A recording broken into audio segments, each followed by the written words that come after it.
So the first part of patient assessment we're going to discuss is the scene size up and the primary assessment.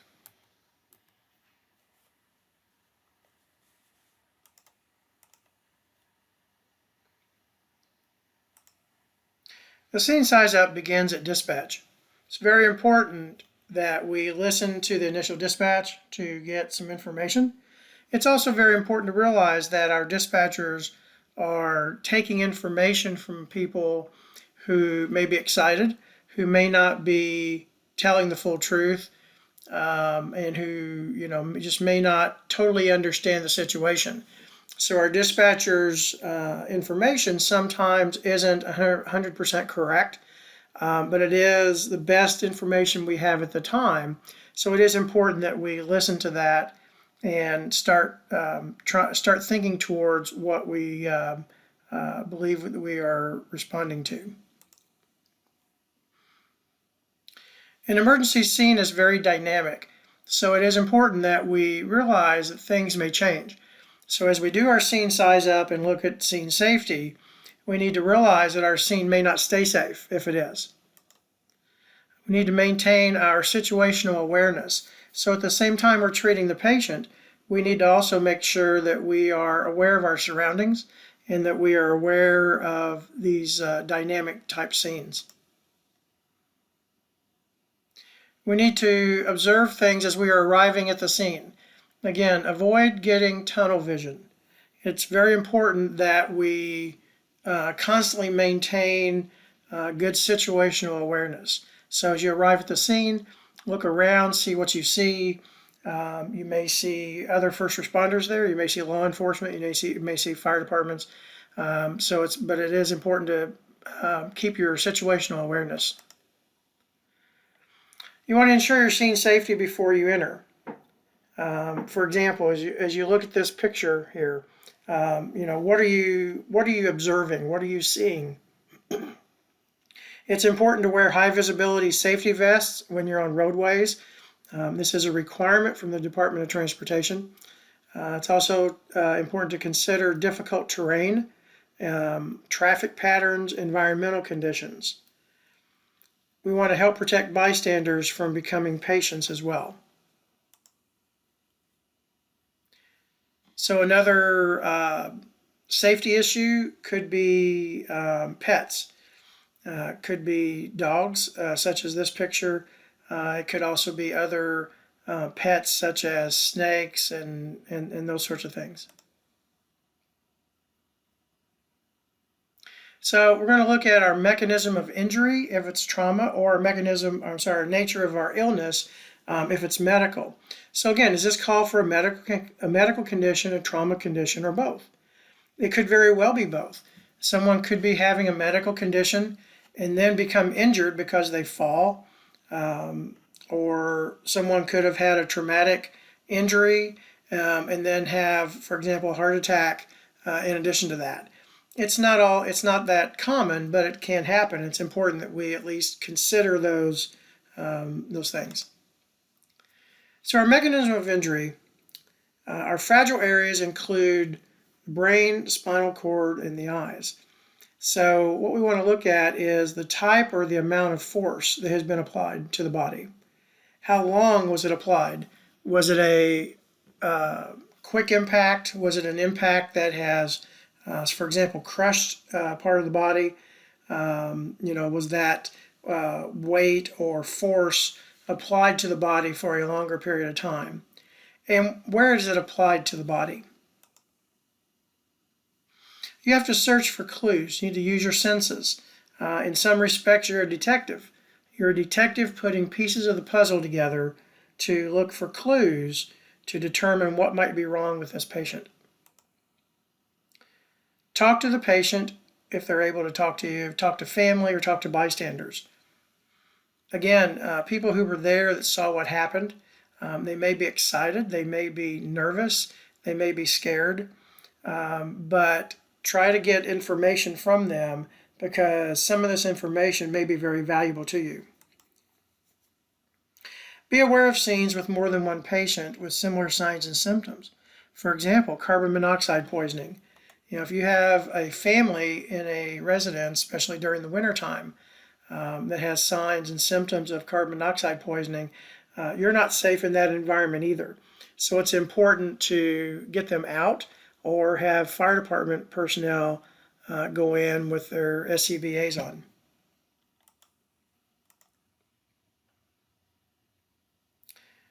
With blunt trauma, this is force that occurs over a broad area. The skin is usually not broken, so that's why it's called blunt trauma. Trauma that pierces the skin, such as knives, bullets, the glass, these sorts of things are called penetrating trauma. But with blunt trauma, tissues and organs below the impact may be damaged. With penetrating trauma, this is force that occurs at a small point of contact between the skin and the object. The open wound with a high potential for bleeding and infection. So it's important that, especially with penetrating trauma, that you have your personal protective equipment on, that you make sure that you are protected from bleeding and other types of body fluids. It's important that we take standard precautions. Standard precautions are regulated by the Occupational Safety and Health Administration, or OSHA. Every state in the country is regulated either by OSHA or a state OSHA plan, which is then regulated by OSHA as well. Standard precautions require healthcare providers to wear personal protective equipment to protect against objects, blood, body fluids, or other potential exposures to communicable diseases. At a minimum, gloves must be in place, and depending on the situation, may include glasses, masks, gowns, or other protection.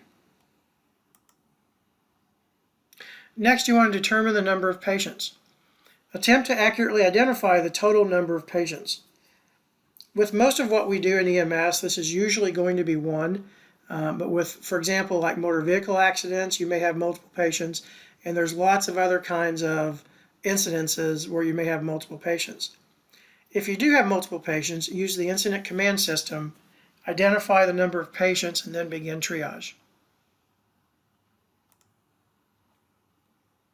So as we look at the number of patients we need and the situation that we've got, we may need to consider additional resources. So do we need more ambulances? Should they be BLS or ALS? Do we need air medical resources? Do we have adequate landing zones to land air medical resources?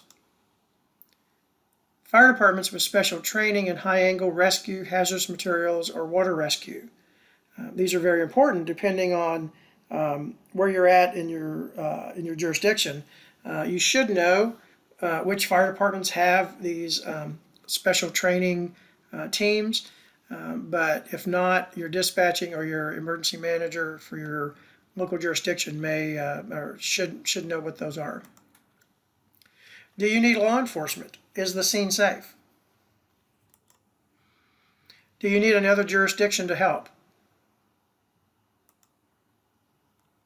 So as we begin to look at our primary assessment is all about identifying and managing life threats. So our primary assessment begins when you first see the patient. So if you look at the patient in this photo, and he's sitting in a chair, it looks like outside a house, what do you notice? We're talking about this in class. And so, you want to look at the patient, you want to look at the surroundings. Next, we look at our general impression.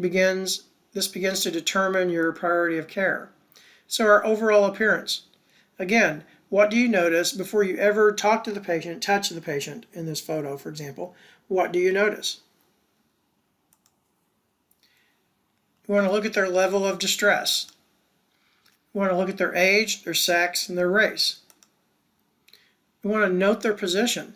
For example, with the patient in this photo, you can tell that they're in a bathroom. They look like they've been throwing up in the toilet.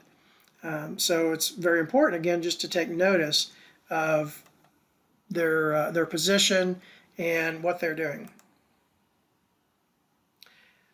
With most patients, you want to ask their name and introduce yourself. This begins to familiarize the patient with you and you with them. You want to talk to people on their level. Avoid standing over them. We want to look at their level of consciousness. We're going to use the mnemonic AVPU. The A stands for alert and awake. The V is, are they responsive to verbal stimuli? The P stands for pain. Are they responsive to pain? Or are they unresponsive? So this moves from the A to the U, a period of what might be considered lesser type injuries to more serious type injuries. So again, A, are they awake and alert? V stands for verbal. Are they responsive to verbal stimuli? So when you talk to them, do they respond to you? P stands for pain. Are they responsive to pain? And or are they unresponsive?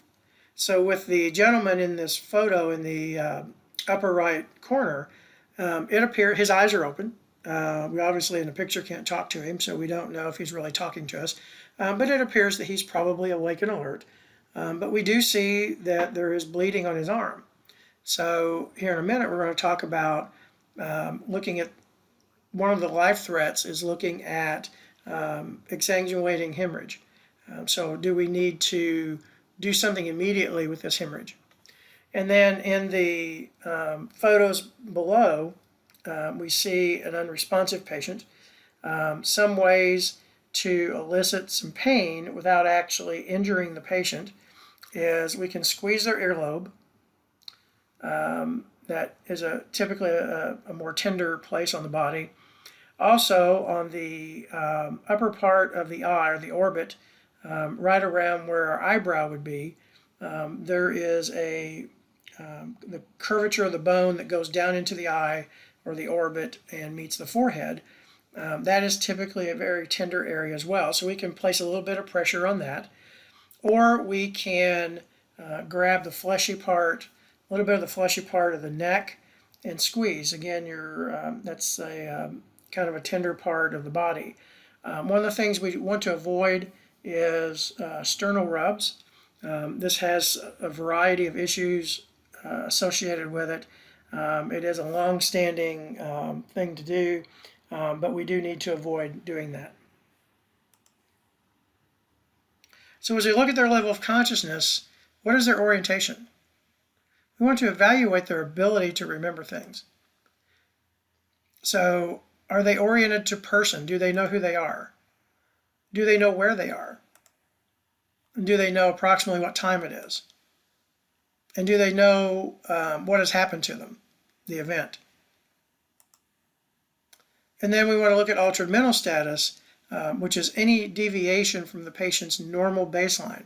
This is important because if we go, if we have a patient who normally is not alert and oriented to person, place, time, and event, then we judge their altered mental status by what their normal baseline is. So for example, if we see a patient in a extended care facility, and they don't normally know their name or know where they're at, or just because they don't know their name on this occasion or know where they're at, we're not going to say they have an altered mental status. So we need to, it's important to find out exactly what is their normal.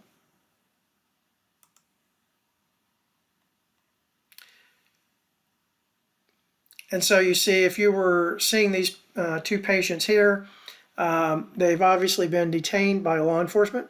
They appear to be handcuffed and sitting on the ground. They do appear to be addressing the police officer, and one or both of them appear to be smiling somewhat. So it is safe to assume initially, until we start talking to them, that they may be alert and oriented. There may not be any altered mental status, but we don't know that for sure until we start actually talking to them.